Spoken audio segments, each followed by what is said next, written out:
this is where I think the biggest piece is kind of lacking. You even said it, a little bit of a jump forward. So hip rotation mechanics. I got it as a hip rotation mechanical breakdown.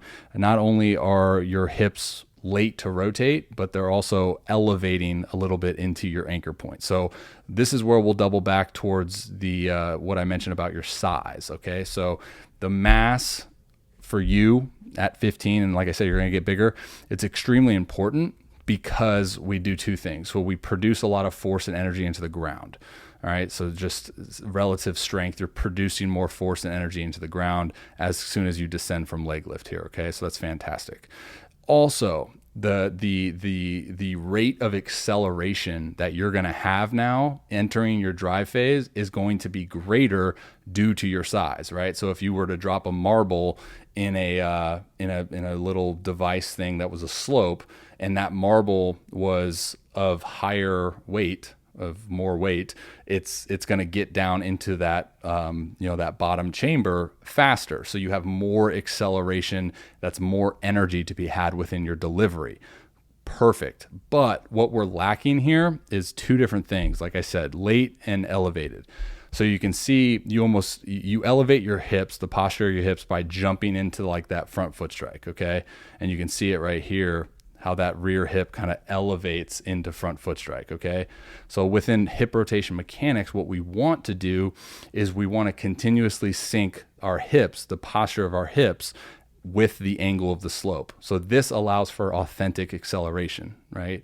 So hopefully that piece makes sense. Like I said, there's going to be more context if you're watching this or listening to this and you're just like, whoa, dude, what does all this mean? I understand, but just know in terms of like, okay, well, what am I supposed to do? Continuously sync through the slope, with the slope. Okay, we'll go back to Darvish to see this exceptionally well.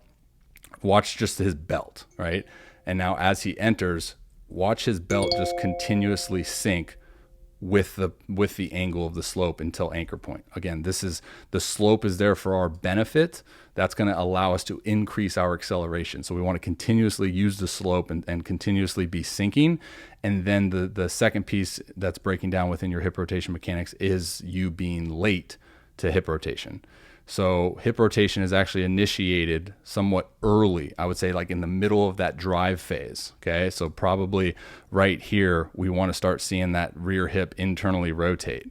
So the timing of when that hip is going to start its rotation is what's going to allow us to create segmentation, and that's what's going to allow us to create hip shoulder separation. Segmentation is just you're segmenting, right, the lower body from the upper body.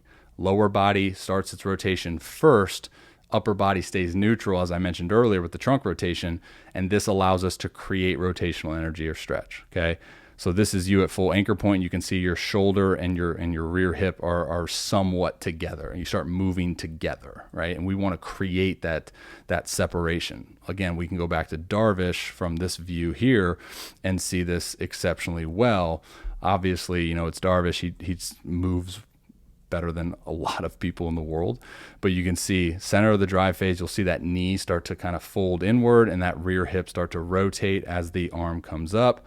And now boom, as he comes down to his anchor point, you can see the hips well into rotation. That back foot is rotated and his trunk is neutral. So you create all this stretch. It's like pulling a rubber band, and then you release that rubber band. You release the rubber band with so much more tension, energy, than if you were to just kind of move together. That's you kind of lightening the load of the rubber band and then releasing, right?